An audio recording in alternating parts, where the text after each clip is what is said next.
बार बार ना हिट समझ नहीं आ रहा था कि जॉब मेरे को पिच नहीं कर रही थी कि किस तरह से जॉब के अंदर है। फिर ये था कि कुछ ना कुछ स्टार्ट करना, अपना बिजनेस स्टार्ट करना है। पहले क्या था, एक तो जितना भी डिजिटल मार्केटिंग नहीं थी, व्हाट्सअप वगैरह नहीं था उस टाइम में, इतना ज़्यादा लोग फोकस नहीं करते थे। अब जो है जूता इंडस्ट्री ना एक फैशन इंडस्ट्री बन गई। तो अगर हम छोटी क्वांटिटी भी अगर हमें लेनी है तो भी हम बाहर से मंगवा सकते हैं।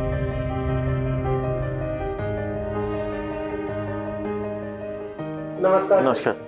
तो मेरा नाम आयुष है, मैं बिजनेस की तरफ से हूँ। आपके बारे में आप कुछ अपना बैकग्राउंड अपने बारे में कुछ इंट्रोड्यूस करेंगे? मेरा नाम प्रवीण गोयल है। हाँ, मैंने अपना ग्रेजुएशन दिल्ली से किया था। उसके बाद फिर मैंने एमबीए किया। एमबीए करने के बाद फिर मैं ये था कि पहले जॉब करने की था, 2-1 साल जॉब किया, पर वो मुझे हिट नहीं हो रहा था कि जॉब का समझ में नहीं आया। फिर ये मैन्युफैक्चरिंग करना था, तो फिर किसी ने गाइड किया कि क्या क्या किया जाए। फिर फाइनली मैंने डिसाइड किया शू मैन्युफैक्चरिंग के लिए। उसके बाद ऐसा क्या हुआ कि आपने डिसाइड किया कि मेरे को फुटवेयर की मैन्युफैक्चरिंग में जाना है? बार बार ना हिट समझ नहीं आ रहा था कि जॉब मेरे को पिच नहीं कर रही थी कि किस तरह से जॉब के अंदर है। फिर ये था कि कुछ ना कुछ स्टार्ट करना, अपना बिजनेस स्टार्ट करना है। जब अपने बिजनेस की बात आई तो फिर हम 1-2 नॉन में भी हैं, वो ऑलरेडी कर रहे थे, उनसे भी मुझे खूब गाइडेंस मिली। उन्होंने बताया कि ऐसे ऐसे कर सकते हैं, तो उनकी बैकग्राउंड से, उनकी गाइडेंस से फिर मैंने इसको स्टार्ट किया। तो सर आपने कौन से किस ईयर में स्टार्ट किया था? ये मैंने स्टार्ट किया था 2003 में। 2003 यानी आपने लगभग 2000 में अपना एमबीए कंप्लीट कर दिया? हाँ जी, हाँ जी। 2003 में जब आपने ये काम स्टार्ट किया तो इकोसिस्टम क्या वैसे ही था जैसा आज है? नहीं, बहुत ज़्यादा चेंज हो गया सर, बिल्कुल ज़मीन आसमान का फ़र्क है पहले और आज में। अगर मैं आपसे सर ये पूछूं कि कोई 5 या 10 मूल क्या फर्क हैं उस समय में और आज के समय में जब आपने शुरू किया था, तो क्या है वो फर्क? पहले क्या था, एक तो जितना भी डिजिटल मार्केटिंग नहीं थी, व्हाट्सअप वगैरह नहीं था उस टाइम में, इतना ज़्यादा लोग फोकस नहीं करते थे। और आज पहले क्या था कि ज़्यादा वैरायटी नहीं थी, मतलब नॉर्मली ब्लैक है, ब्राउन है, इस तरह के शू चलते थे। अब जो है जूता इंडस्ट्री ना एक फैशन इंडस्ट्री बन गई है। आप देख सकते हैं टेबल के ऊपर भी रेड है, पिंक है, स्काई है। मतलब ये कोई एक सिर्फ शू इंडस्ट्री नहीं रहेगी है। जैसे जैसे फैशन ग्रो कर रहा है, वैसे ही फैशन के साथ साथ जूते लाइन भी ऐसी फैशन इंडस्ट्री बनती जा रही है।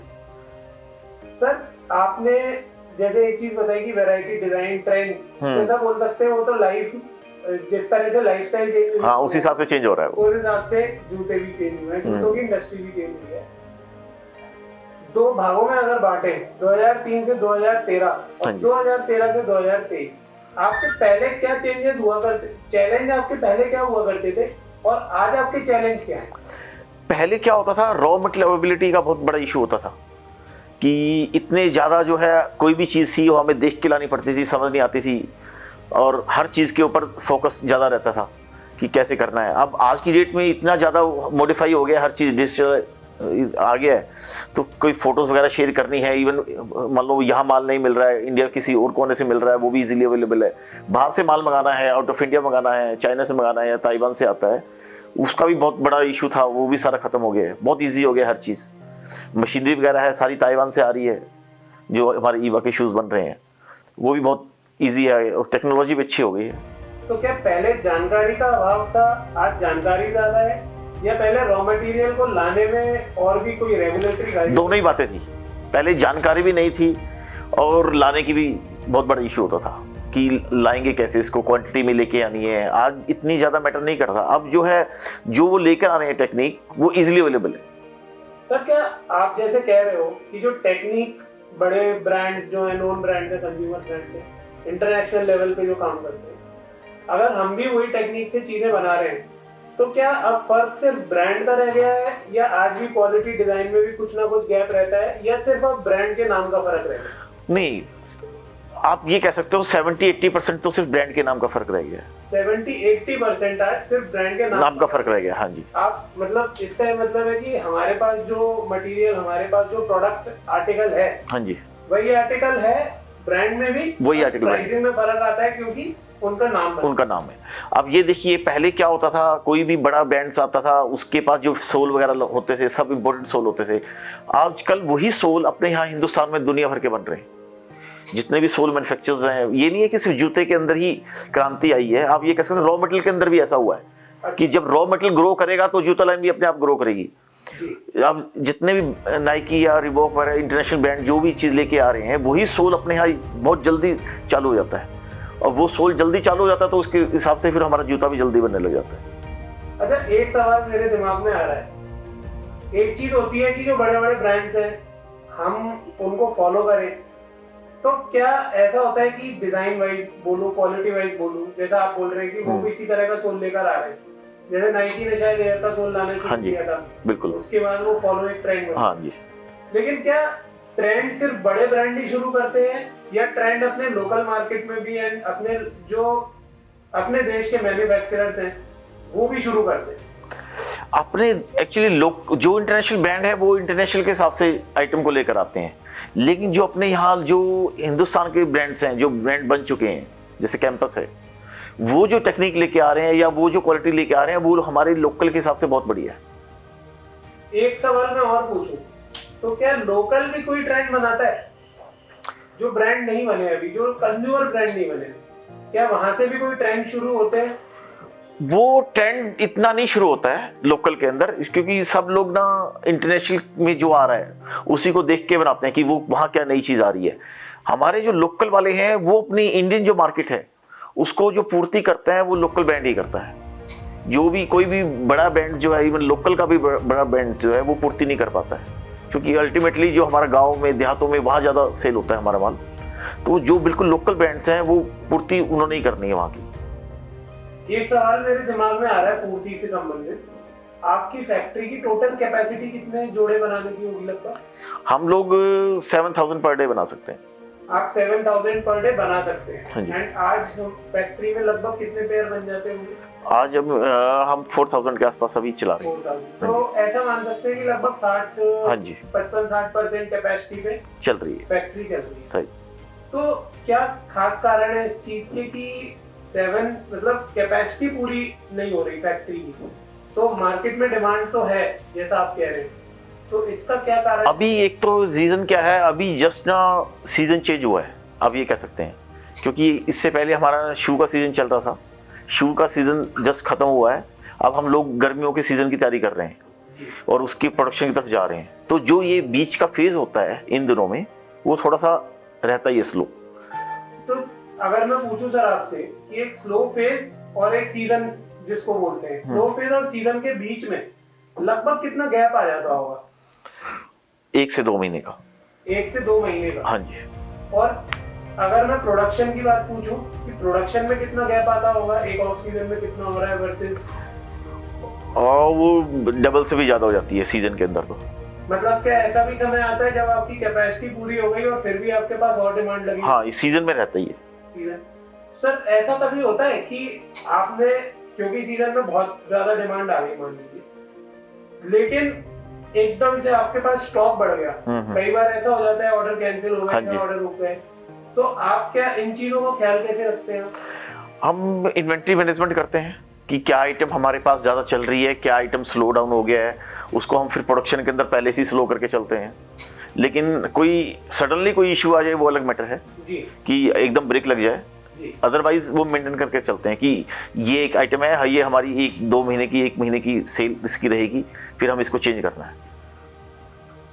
सर जैसा आपने बोला आप इन्वेंट्री मैनेजमेंट करके चल, तो आप क्या कोई खास आजकल, क्योंकि हर चीज के लिए कुछ ना कुछ टूल आ रहे हैं, हाँ जी, तो इनफैक्ट मैं तो बोलूंगा काफी सारी जगहों पर एआई का यूज होने लगा है। बिल्कुल ठीक है। तो आप भी कुछ टूल्स, कुछ ईआरपीस, कुछ इस तरह के टूल्स यूज करते हैं इन चीजों के लिए? हम बेसिकली उस तरह के टूल्स तो यूज नहीं कर रहे हैं, लेकिन हम अपने पास ये चीज मेंटेन करके चलते हैं कि किस आइटम की सेल्स हमने लास्ट वीक में की है सबसे ज्यादा, और आगे उसकी हमारे पास ऑर्डर्स की प्रोजेक्शन क्या चाहिए, तो उस प्रोजेक्शन के बेस पे हम लोग उसकी प्लानिंग करके चलते हैं कि हमारी ये 10 आइटम्स में से 5 आइटम ये हमारी हिट हो रही हैं, तो हमें इसका स्टॉक तो जरूर मेंटेन करके चलना ही है। सर जैसा आपने बताया कि आप प्रिडिक्शन करके चलते हैं आने वाले कुछ समय का, हाँ जी, तो ये प्रिडिक्शन आप कैसे, कहाँ से गेज करते हैं, कैसे? ये मार्केट से जो फीडबैक मिलता है हमें, सेल्स जो टीम है या मार्केटिंग जो टीम है जो हमें फीडबैक देती है कि ये आइटम का स्टॉक करके चलना है, ये इसको शॉर्ट नहीं होने देना है, तो उसके बेस पे हम लोग मेंटेन करते हैं। सर एक चीज मैं और पूछना चाहता हूँ आपसे कि आप आज मान लीजिए 7,000 पेयर्स बना रहे हैं, कल आपका कुछ और टारगेट भी होगा, यानी 1 साल में 5 साल में लोग अपने अपने लिए कुछ टारगेट, एक टारगेट क्या है आपका और किस समय के अंतर्गत आप उसको अंतराल में पूरा करना चाहते हैं? हमारा टारगेट है इसको 2 से 3 साल के अंदर प्रोडक्शन डबल करने का। सो आप 14,000 पेयर्स पे जाना चाहते हैं? हाँ जी, 2 से 3 साल के भीतर। राइट, 2 से 3 साल के बिल्कुल। ये तो सर टारगेट की बात हो गई। आपका सपना क्या है, आपका ड्रीम क्या है? एक बहुत बड़ा ब्रांड बनाना है। बहुत बड़ा ब्रांड बनाना। हाँ जी। तो मतलब क्या वो ब्रांड जो हमारे इंटरनेशनल ब्रांड्स हैं उनसे उनका कंपीटिंग ब्रांड होना चाहिए, या एक अपनी उसकी आइडेंटिटी है? किस तरह? नहीं, एक अपनी आइडेंटिटी होनी चाहिए। अभी इस लेवल पे अभी मैं ये नहीं कह सकता कि मैं 2 साल 4 साल में इंटरनेशनल ब्रांड को कम्पीट कर पाऊंगा, वो मेरे ख्याल से मेरे लिए कहना गलत होगा। लेकिन ये है कि एक अपना ब्रांड का एक वो बनाना है कि मार्केट के अंदर हाँ ये कि yes this is one of the brand. Sir एक बहुत बड़ा ब्रांड बनाने के लिए आपने कुछ चीजों पर शायद ध्यान भी दिया होगा, कुछ चीजों पर देना चाहते भी होंगे, तो 2 सवाल पूछूंगा मैं। आप ब्रांड बनाने के लिए क्या कर रहे हैं, और कौन सी चीजें हैं जो आपको लगता है कि आप करना चाहते हैं बट वो कोई कहीं ना कहीं गैप है, मार्केट में गैप है, टेक्नोलॉजी में है, जहां भी गैप हो, तो वो गैप अगर फिल हो जाए तो आपकी जो आपके ड्रीम के प्रति जर्नी है वो इजी हो जाएगी? वो हम उसके अंदर हम लगे हुए हैं। एक तो हम जो है एक बाहर से ना मशीनरी वगैरह और लेके आ रहे हैं, इससे क्या है कि हमारी प्रोडक्शन भी बढ़ेगी और उससे थोड़ा सा क्वालिटी में भी इम्प्रूवमेंट आएगा। अभी क्या हो रहा है कि जो मशीनरी लेटेस्ट जो आ रही हैं, ऑटोमेटिक मशीनरी आ रही हैं ताकि अपर के अंदर जो है और फिनिशिंग आए। प्रिंटिंग के अंदर नई नई टेक्निक्स आ रही हैं, जो पहले प्रिंटिंग्स आ रही थी और आज की डेट में जो प्रिंटिंग चल रही है उसमें बहुत फ़र्क आ गया है। प्लस निटिंग का कंसेप्ट चल रहा है आज की डेट में, तो उस केस में हम लोग उसी पे वर्किंग कर रहे हैं उसके, और हमें उम्मीद है कि वो चीज़ जब हम कर लेंगे तो अच्छा निकल के आएगी चीज़। एक सवाल और सर मेरा ब्रांड से संबंधित, कि अगर आपको एक ब्रांड बनाना है, आपके पास अगर आज रिटेलर्स का नेटवर्क है, तो क्या आप ये भी सोच रहे हैं कि कहीं और से अगर उस क्वालिटी में आपको माल मिल रहा है तो आप अपना ब्रांड लगाकर उसको आगे सेल करें, वाइट लेबलिंग? हाँ, ये चल रहा है आजकल जो है, ये बाजार के अंदर इस ट्रेंड का भी काफ़ी लोग अब लगा रहे हैं कि बाजार से ना अपना प्रोडक्शन ना करके बाजार से जो है माल बनवा के दे रहे हैं। हम लोग उसमें लगे हुए हैं, पर उसमें हमारे साथ क्वालिटी का इशू बहुत बड़ा है कि सामने वाले से क्वालिटी इशू होता है कि नहीं होता, क्वालिटी कंट्रोल कैसे करें उस चीज़ को, क्योंकि अल्टीमेटली अगर कहीं भी कोई कंप्लेंट आएगी वो ब्रांड के ऊपर बात आएगी। राइट। तो वो उस चीज़ को हम लोग मैनेज करने की देख रहे हैं कि उस चीज़ को कैसे मैनेज किया जाए जी। तो अगर जैसे ही वो होता है फिर उसमें हम डिमांड आएगी तो डेफिनेटली हम लोग इस तरफ जाएंगे। सर डिमांड जनरेट करने के लिए आपकी क्या की एक्टिविटीज रहती हैं? मतलब अब हम अपनी एडवर्टाइजिंग वगैरह भी करते हैं, जैसे उसके अंदर और लोगों को स्कीम्स वगैरह भी निकालते हैं, जैसे कोई फंक्शन वगैरह होता है या फिर कोई इवेंट्स है, इवेंट्स में भी पार्टिसिपेट करते हैं ताकि लोगों को अवेयरनेस, बेसिकली अवेयरनेस क्रिएट करना हर चीज़ की, तो अवेयरनेस क्रिएट करते हैं तो उसका हमें फ़ायदा भी मिलता है। तो सर जैसा आपने बोला एडवर्टाइजमेंट आप करते हैं, तो किस तरह के मीडियम्स को आप यूज़ करते हैं एडवर्टाइजमेंट के लिए? न्यूज़पेपर है, जैसे किसी पर्टिकुलर स्टेट में करनी है तो उस स्टेट का हम न्यूज़पेपर यूज़ करते हैं। प्लस जो है सॉरी पम्पलेट्स वगैरह भी हम इशू करते हैं, दुकानों के ऊपर पोस्टर वगैरह भी लगा के देते हैं, या फिर अपने सामान के साथ कोई गिफ्ट भी डालते हैं। अच्छा। हाँ, तो ताकि कस्टमर जो है अट्रैक्ट हो उस तरफ। सर एक सवाल मैं आपसे ये पूछना चाहता हूँ कि आप डिजिटल में एडवर्टाइजिंग क्यों नहीं करते? सर डिजिटल एडवर्टाइजिंग में हम लोग अभी उस टाइम में फोकस कर रहे हैं इस चीज़ को, जैसा आपने कहा कि डिजिटल क्यों नहीं करते, लेकिन डिजिटल के अंदर जो है अभी हमारा जो बेसिकली जो माल जाता है हम लोगों का वो गांव देहात में ज़्यादा जाता है, तो वो लोग इतना अभी जो है आप कह सकते हो मॉडर्नाइज नहीं हुए हैं उसके लिए। तो धीरे धीरे जैसे हम पहले से आपने कहा कि बात कर रहे थे हम लोग 2003 की, 2003 और 2023 के अंदर हम लोग बैठे हुए हैं, 20 साल के अंदर ऑलमोस्ट बहुत फ़र्क आ गया। पहले कुछ भी नहीं था, लेकिन अब धीरे धीरे हर आदमी जा रहा है डिजिटल की तरफ, तो उम्मीद है कि 2-3 साल के अंदर आपको ये फ़र्क देखने को मिलेगा। जी। एक पिछले 5-6 साल में बहुत सारी चीज़ें हुई, कोविड आ गया, आ गया। हाँ जी।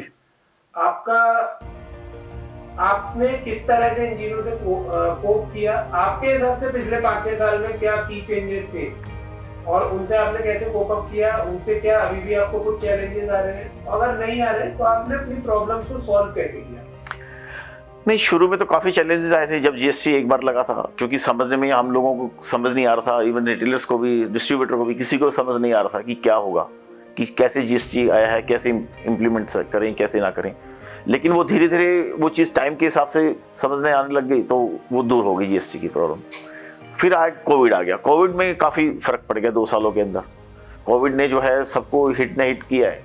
अपने हिंदुस्तान में कोई ना कोई फैमिली जरूर हिट हुई होगी कोविड के अंदर, तो वो बहुत बड़ा चैलेंज था। इवन आज काफ़ी फैमिलीज उससे निकल के भी नहीं आई हैं बाहर, काफ़ी लोग कोशिश कर रहे हैं निकलने की, कुछ लोग निकल भी गए हैं उस चीज़ से बाहर। तो हम लोग भी लगे हुए हैं उस चीज़ में, जैसे जहाँ अपने पहले की जो सेल थी या पहले के जो हमारा नेटवर्क था उसी को वापस से बिल्डअप करने के अंदर लोगों को दोबारा से कॉन्फिडेंस जनरेट कर रहे हैं। तो उम्मीद है कि ये चीज़ें भी ठीक होंगी। सर, क्या ऑनलाइन से कुछ फर्क पड़ा आपके बिजनेस में? काफ़ी फ़र्क पड़ गया ऑनलाइन से। ऑनलाइन जो है आज की डेट में ऑफलाइन से भी ज़्यादा सेल ऑनलाइन के अंदर आ रही है धीरे धीरे जो है करके। पहले जो है सेल कम होती थी ऑनलाइन के अंदर, लेकिन आज की डेट में ऑनलाइन ने ऑलमोस्ट मार्केट कैप्चर कर ली है, और जो आगे भी ट्रेंड ऑनलाइन का ही रहेगा कि जो मार्केट सिनेरियो चल रहा है। सर, क्या खास चैलेंजेस आपको फेस करने पड़ते हैं ऑनलाइन सेल करने? ऑनलाइन के अंदर बेसिकली क्या इशू है, हमारी लाइन के अंदर फिटिंग का इशू बहुत रहता है। भी किसी का पैर छोटा है मान लो, किसी का पैर बड़ा है, हम लोग वो साइज 1 नंबर पहन रहा है मान लो, कोई भी बच्चा है, वो 1 नंबर वो मंगवा तो लेते हैं, बट उनको या तो पैर वो बड़ा हो जाता है पहनने में, या फिर वो छोटा हो जाता है। तो इस तरह का भी हमारे पास ये इशू आ रहा है। अच्छा, ऑनलाइन के अंदर मतलब फिटिंग का इशू रहता है, लेकिन वो बड़ों के अंदर नहीं रहता, जेंट्स के अंदर, क्योंकि उनका पैर जो है ग्रो नहीं करता है। बच्चे का पैर तो ग्रो करता है, तो वो रहता है एक इशू। सर, अगर मान लीजिए टच एंड फील वाली बात है, राइट? अगर टच एंड फील का फैक्टर नहीं है ऑनलाइन में, तो ऑनलाइन और ऑफलाइन में कहीं ना कहीं शॉपिंग में गैप है। गैप है, बिल्कुल। ये गैप को फिल करने के लिए कुछ ऐसी चीजें हो सकती है क्या जो ऑनलाइन अपने अंदर प्लेटफॉर्म्स करें जिससे कुछ फायदा हो? भाई एक तो क्या है, जैसे टेक्निक्स आ रही हैं, नई नई टेक्निक्स आ रही हैं डिजिटलाइज की, उस चीज़ को जो है बिल्कुल उनके पास जाए कि हाँ ये क्वालिटी है, हम लोग इस क्वालिटी का माल देंगे आपको, जो भी क्वालिटी इशू आएगा उसके जिम्मेवारी हमारी रहेगी। फिर अगर इस तरह से चीज़ें चलती हैं, फिर अवेलेबिलिटी का ऊपर बहुत बड़ा मैटर करता है कि ऑनलाइन कब डिलीवरी दे सकता है। अगर वो डिलीवरी पॉइंट ऑफ व्यू से भी अगर जल्दी मिल सकती है कस्टमर को, तो डेफिनेटली वो चीज़ ग्रो करेगी ऑनलाइन सेल्स। सर, आप अपने मार्केट को शायद काफी अच्छी तरह से जानते हैं, क्योंकि आपके दिमाग में काफी क्लियर बाइफरकेशन है कि आपका मार्केट रूरल में ज्यादा चलता है और टियर 3 सिटीज में शायद ज्यादा चलता है। हाँ जी। तो क्या आपके पास कोई प्लानिंग है, या फिर आप उस मार्केट को ही और एक्सपेंड करना चाहते हैं, या फिर आप कोई नए मार्केट्स में भी जाना चाहते हैं? नहीं, हम नई टेक्निक्स लेके आ रहे हैं उसके अंदर, तो जो नई टेक्निक्स ला रहे हैं तो उस नई मार्केट के हिसाब से हम लोग जाना चाह रहे हैं। इसमें मार्केट रिसर्च चल रही है कि भी किस मार्केट सेगमेंट के अंदर किस तरह की आइटम्स की डिमांड है, तो हम लोग उस तरफ भी जा रहे हैं। सर, क्या 2 अलग अलग मार्केट्स में 2 अलग अलग प्रोडक्ट्स चलेंगे, तो उसके लिए क्या मेजर फर्क होते हैं? प्रोडक्ट के कौन से एट्रीब्यूट्स होते हैं जिनमें फर्क आना चाहिए? बेसिकली मेन फर्क तो रेट्स का होता है कि जो अगर हम एक मार्केट के अंदर कोई आइटम मान लो 500 रुपये की है, और वो छोटे शहरों में वही आइटम अगर 500 की देंगे तो वो क्लिक नहीं करेगी, क्योंकि वहाँ पे जो है आइटम्स को हमें उसी हिसाब से रेट्स अपना रखना पड़ता है। तो वो चैलेंजेस रहेगा कि उसके अंदर हम एक पर्टिकुलर मार्केट के हिसाब से हमें एक आइटम बनानी पड़ेगी, कि एक मार्केट जो है हमारा कोई प्रोडक्ट 300 रुपये तक की लेगी, दूसरी मार्केट 500 तक का लेगी, एक मार्केट सेगमेंट और होगा जिसके लिए कोई लिमिट नहीं है। तो सर, क्या ये मार्केट सेगमेंट सिर्फ ज्योग्राफी से डिवाइड होते हैं, जैसे रूरल अर्बन, या फिर रूरल के अंदर भी ऐसा है कि बहुत अच्छे आर्टिकल भी? नहीं, रूरल्स के अंदर भी चलते हैं, ऐसा नहीं है कि रूरल्स के अंदर नहीं चलते हैं, पर वो वॉल्यूम कम रहता है। वॉल्यूम कम रहता है। हाँ जी। तो वहाँ पर ज्यादा प्राइस सेंसिटिविटी ज्यादा रहती है। तो क्या प्राइस सेंसिटिविटी में किन चीजों का फर्क पड़ता है? क्या डिजाइन्स का, क्वालिटी का, या और भी कुछ चीजों का? डेफिनेटली क्वालिटी का फर्क पड़ता है। क्वालिटी का फर्क। हाँ जी। तो अगर आप नए मार्केट से एक्सप्लोर करेंगे तो आप क्या क्या बदलने वाले हैं, और सिर्फ प्रोडक्ट नहीं, प्रोडक्ट के अलावा ओवरऑल अपने बिजनेस के अंदर? पैकेजिंग का बहुत बड़ा वो है आज की डेट में, क्योंकि वो कहते हैं जो दिखता है वही बिकता है। तो अगर पैकेजिंग आपकी ज़्यादा अच्छी है तो डेफिनेटली वो जो नया सेगमेंट है मार्केट का, जो भी जो अर्बन सेगमेंट है, वो पैकेजिंग देख के ज़्यादा लेते हैं। फिर वो अर्बन सेगमेंट जो है ऑनलाइन जैसे ज़्यादा परचेज हो रही है, तो वो कि वो फिनिशिंग कैसी है उसकी, फोटो वाइज कैसा लुक लग रहा है उसका, इस तरह की मैटर बहुत कर रहा है। तो हम लोग उसी में करके ही अपना डेवलप करेंगे। ओके सर, एक चीज मैं पूछना चाहता हूँ कि आपके दिमाग में आने वाले 2 साल में आप 7,000 से 14,000 पेयर्स पे जाना चाहते हैं, राइट? राइट। आपके दिमाग में उन चीजों के लिए किस तरह की प्लानिंग है और आप किन चीजों में बदलाव ला रहे हैं, कैसे कैसे स्केल होगा ये? सर एक तो जैसे अभी हम लोग पीयू के अंदर नहीं बना रहे हैं आइटम्स, हमारी प्लानिंग है पीयू की सैंडल स्लीपर बनाने के लिए। अगर पीयू के हम सैंडल स्लीपर एक नया, फिर हमारे लिए क्या होगा, एक सेगमेंट और खुल जाएगा शू के अंदर।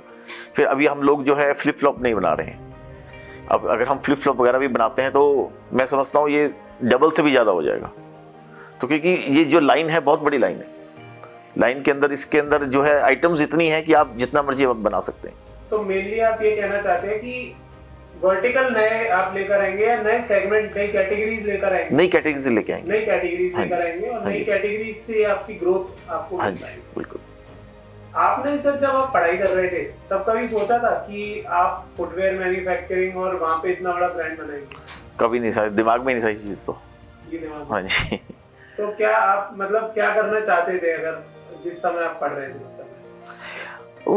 जब यार दोस्त सारे बैठते सबका ड्रीम होता था यार नहीं इंडिया से बाहर जाके सेट होंगे। हाँ जी। आज आप बाहर की जैसी चीजें इंडिया में हाँ करना जी। चाहते हैं। हाँ। आज आपने किस सेक्टर में, आप जब जॉब करी थी आपने 2 साल तो किस सेक्टर में की थी? मैंने ये ऑटोमोबाइल्स में की थी। ऑटोमोबाइल। हाँ जी। मैं तालमेल बिठाने की कोशिश कर रहा हूँ कि कहाँ से फुटवेयर में कैसे है, बट शायद आपका बैकग्राउंड फैमिली हाँ जी बिल्कुल फुटवेयर में। तो आज आप सेटिस्फाइड हैं अपनी लाइफ से? हाँ जी। आप खुश हैं अपनी लाइफ? हाँ बिल्कुल सर, फुटवेयर सेगमेंट में सर। बिल्कुल। और आपके मतलब आपका सपना बहुत बड़ा है, तो उसके लिए मैं आपको बेस्ट ऑफ लक जरूर बोलना चाहूंगा। Thank you very much. एक सवाल के साथ मैं खत्म करना चाहूंगा, क्या किसी फैक्ट्री के लिए एक जर्नी यही होती है कि वो एक ब्रांड की तरफ मूव करे, या वो एक फैक्ट्री बनी भी रह सकती है और एक अच्छा बिजनेस फिर भी बन सकता है? नहीं, बिल्कुल अच्छा बिजनेस बन सकता है। अगर वो अपने बिना ब्रांड्स के भी वो अच्छा बिजनेस बना सकते हैं। ऐसा नहीं है कि ब्रांड्स के साथ ही बनेगा।